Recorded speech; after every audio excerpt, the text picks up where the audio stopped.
My stepfather said I'd never be his real son, so I made sure he'd never be my real father. I was 12 when my mom married him, and from day one he made it crystal clear that I was just baggage that came with the woman he wanted. Every family dinner felt like a battlefield where I was fighting for scraps of acceptance that never came. He'd praise his biological kids for the smallest achievements while my straight A's went unnoticed, hanging on the fridge for exactly 2 days before mysteriously disappearing. The man had this way of making me feel invisible in my own home, like I was some kind of temporary guest who'd overstayed his welcome. When his friends came over for weekend barbecues, he'd introduce his other kids with pride and then gesture vaguely in my direction, mumbling something about my mom's boy. The sting of those moments burned deeper than any physical pain I'd ever experienced, leaving scars that would take years to heal. My bedroom was in the basement, supposedly because I was the oldest and needed privacy, but really because it kept me out of sight when company visited. Down there in the dark, I'd listen to the laughter upstairs and wonder what I'd done wrong to deserve being treated like a stranger in what was supposed to be my family. The concrete walls felt like they were closing in on me, and I'd spend hours staring at the ceiling, planning my escape from this emotional prison. High school brought new challenges when he refused to attend my graduation, claiming he had to work even though I knew he'd taken the day off. My mom made excuses for him, saying he was just stressed about money, but I saw through her desperate attempts to keep the peace. The empty chair where a father figure should have been sitting haunted me for years, a physical reminder of my second-class status in his world. During those teenage years, his biological children would casually mention family vacations I was never invited to, trips to amusement parks that happened while I was supposedly at summer camp. The realization that these weren't coincidences, but deliberate exclusions cut deeper than any harsh words ever could.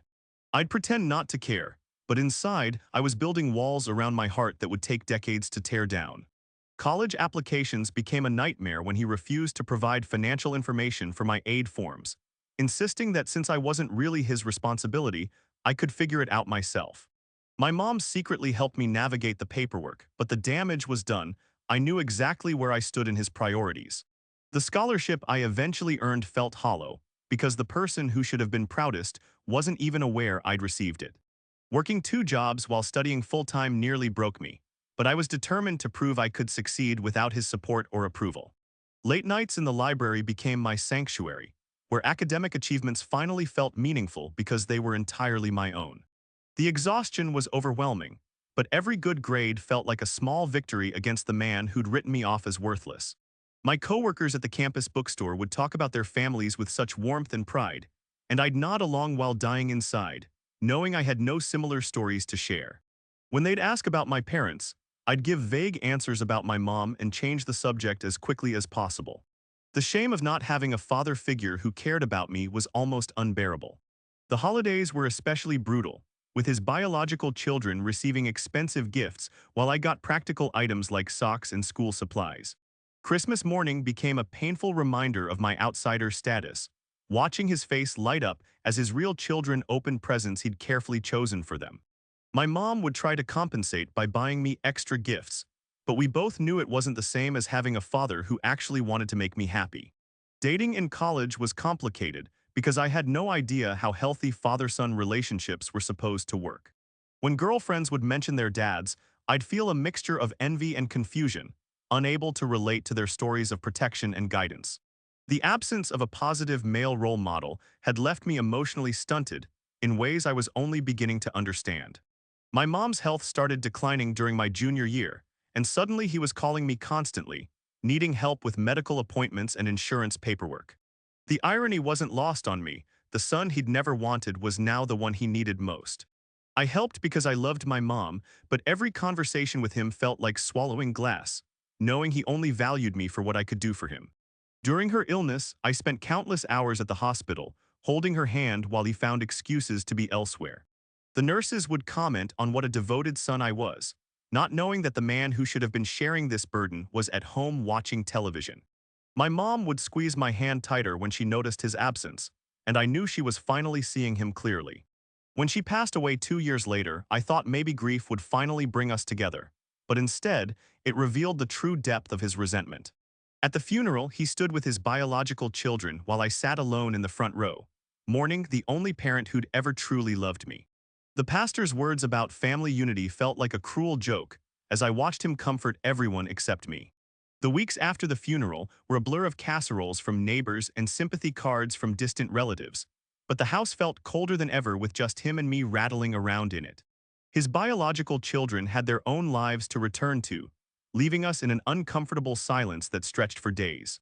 I'd catch him looking at me sometimes with an expression I couldn't quite read, like he was trying to figure out what to do with me now that my mom was gone. The will reading changed everything in ways I never could have anticipated.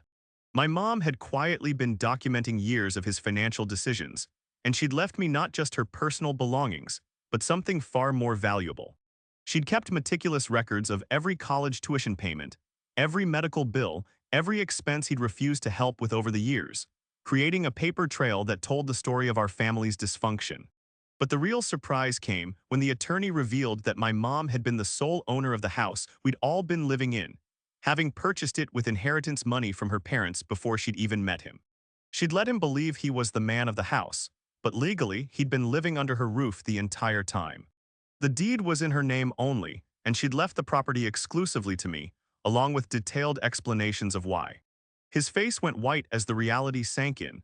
The man who'd spent years making me feel like an unwelcome guest was actually the one who'd been living in my mother's house without any legal claim to it. The attorney continued reading, explaining that my mom had also documented every instance of emotional abuse and favoritism, creating a detailed record of his treatment of me over the years that would make any legal challenge nearly impossible. The will included a letter she'd written specifically for him, explaining that she'd hoped he'd eventually accept me as his son. But since he'd made it clear that would never happen, she was ensuring I'd never have to consider him my father. The house, the savings account, the life insurance policy, everything was coming to me, with explicit instructions that he had 30 days to find new living arrangements. His biological children were stunned, having assumed they'd inherit their childhood home, but my mom had been clear in her reasoning. She'd written that since their father had always made sure I knew I wasn't really family, she was making sure he understood that the feeling was mutual. The house would go to the son who'd actually been there for her, not the man who'd spent years treating him like a burden. The legal documents were ironclad, prepared by attorneys who'd been working with my mom for years without any of us knowing. She'd quietly transferred assets, changed beneficiaries, and documented everything while maintaining the facade of a happy blended family. Her planning was meticulous, covering every possible challenge he might raise, every loophole he might try to exploit. He tried arguing that he'd helped pay the mortgage, but the attorney had records proving my mom had been covering all household expenses from her own accounts. His contributions had been minimal, and certainly not enough to establish any ownership rights. The man who'd insisted I'd never be his real son was about to learn that he'd never been my real father either, in the most legally binding way possible. The emotional manipulation started immediately, with him suddenly calling me son and talking about how we needed to stick together after losing her. But I'd learned too much about his true nature to fall for his desperate attempts at reconciliation. He'd had 15 years to treat me like family, and he'd chosen to make me an outsider instead, and now he was facing the consequences of that choice. His biological children initially rallied around him, calling me selfish and ungrateful for not sharing the inheritance. But as days passed and they processed everything the attorney had revealed, some of them began reaching out to apologize for their father's behavior over the years. They'd been kids too, and they were starting to understand how wrong his treatment of me had been, how their father had poisoned the well of family unity from the very beginning. The house felt different after he moved out, like a weight had been lifted from every room. I finally felt comfortable in the space where I'd grown up, no longer walking on eggshells or feeling like I needed permission to exist. The basement bedroom I'd been relegated to became my home office, and I moved into the master bedroom without guilt, finally claiming the space I'd always been denied. Going through my mom's personal belongings, I found years of journals documenting her struggle with his attitude toward me. She'd tried countless times to get him to accept me, but he'd always found reasons why I was different, why I didn't belong. Her final entries revealed her decision to take matters into her own hands, ensuring I'd be taken care of even if it meant destroying the marriage she'd tried so hard to preserve. The financial security changed my life in ways I'd never expected, but the emotional vindication was even more powerful. For the first time, I felt truly valued and protected by someone who'd understood exactly what I'd been going through. My mom's final gift wasn't just money or property. It was proof that someone had been watching, caring, and planning to make things right. He made several attempts to contest the will, but every legal challenge failed because my mom had been too thorough in her preparations. She'd consulted with multiple attorneys, had psychological evaluations documenting the family dynamics, and had created an unbreakable case for her decisions. His bitterness only proved that she'd been right about his character all along, and the courts saw through his sudden claims of paternal affection. The extended family drama was intense, with relatives taking sides and holiday gatherings becoming battlegrounds. Some family members accused me of manipulating my mom, but others came forward with their own stories of witnessing his treatment of me over the years. The truth was finally coming out, and it wasn't pretty for him, revealing a pattern of emotional cruelty that had been hidden behind closed doors for years. Moving forward meant establishing boundaries I'd never been able to enforce before. When he tried to attend family events, I made it clear that my presence meant his absence, and most relatives chose to maintain their relationship with me rather than him. The power dynamic had completely shifted, and for the first time in my life, I held all the cards in a game he'd been rigging against me since childhood.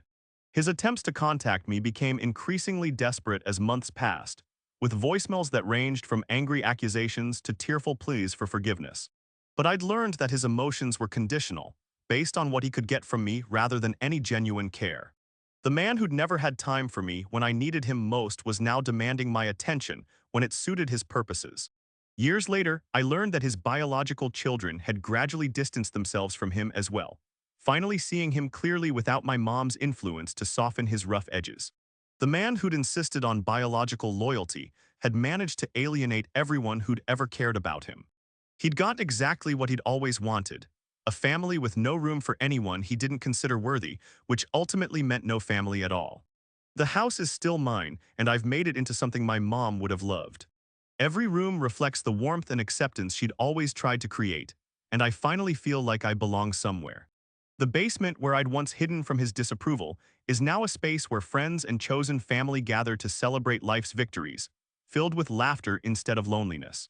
I've learned to build the family I never had, surrounding myself with people who choose to love me rather than those who see me as an obligation.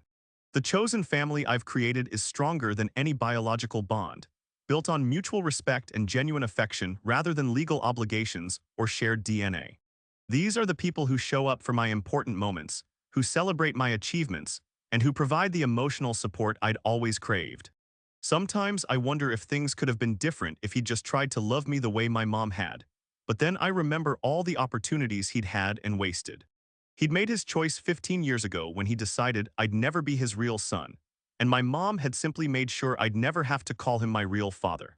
The justice of it all still takes my breath away, a perfect example of how the universe eventually balances the scales. The lessons I learned from his rejection made me a stronger person, though I wouldn't wish that pain on anyone. I know what it feels like to be unwanted, so I make sure the people in my life know they're valued. I understand the importance of chosen family because I experienced the failure of biological assumptions. His cruelty taught me compassion, his neglect taught me the value of attention, and his conditional love taught me to offer unconditional acceptance. Now when people ask about my father, I tell them about the man who raised me with his absence, who taught me everything I didn't want to become. I learned more about being a man from his negative example than I ever could have from his guidance. The stepfather who said I'd never be his real son gave me the greatest gift of all, the knowledge that I never wanted to be anything like him.